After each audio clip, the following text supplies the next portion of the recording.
Hello, welcome back. Thank you for coming and sharing a few minutes of your time with me. It's much appreciated.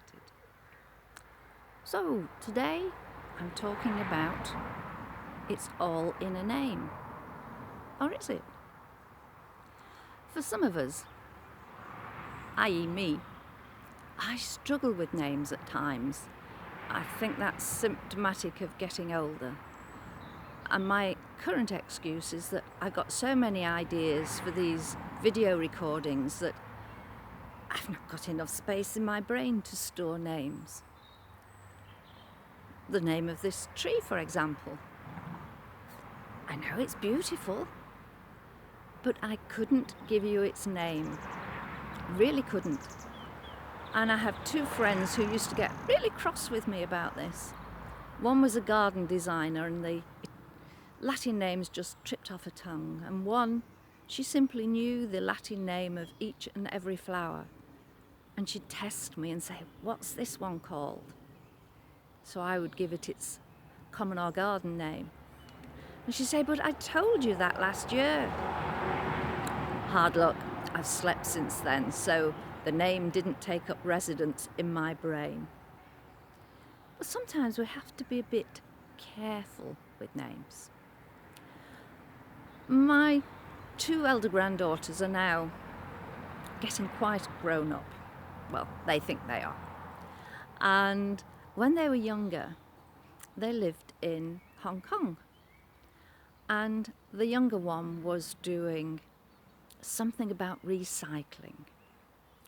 So my son asked if I would share with her how I recycle here. So I took photographs of my recycling bins. I took photographs of my 3 composters and my hot bin as well. Then I told her about the worms who live in the wormery. And I went on to tell her about the bugs who live in the bug hotel. So I had to remember that for tender little ears, whilst the worms had the wormery, the bugs had the bug hotel. But back to said worms. I said it was the time of year when I was having to make sure that they were going to be fit to survive the winter. So I was putting a blanket over them. And you can imagine the wormery has lots and lots and lots of worms in. And in her little mind, she thought that I was wrapping them each in their own separate little blanket for the winter.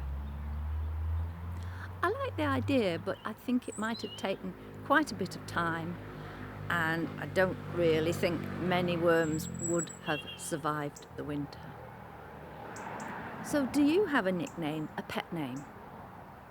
Something that special people call you? I'm known as Dee, but my proper name, my given name, is Denise. Or, as I prefer, Denise, the French pronunciation. Not that I ever used to get that. It was always Denise. But my sons decided when they were little, they didn't want to call me Mum any longer. Not sure why. So they decided that I was going to be Dee. And Dee I have remained. So on that note, Dee is going to bid you adieu and ask once again if you wouldn't mind doing the necessary and ticking the subscribe box and sharing. I'm really trying to nurture this baby channel of mine and get my little bits of offering spread to as many people as I can. So your help and support in this would be much appreciated. And I really wish those lorries would go away. Take care. Thank you so much for listening. Bye.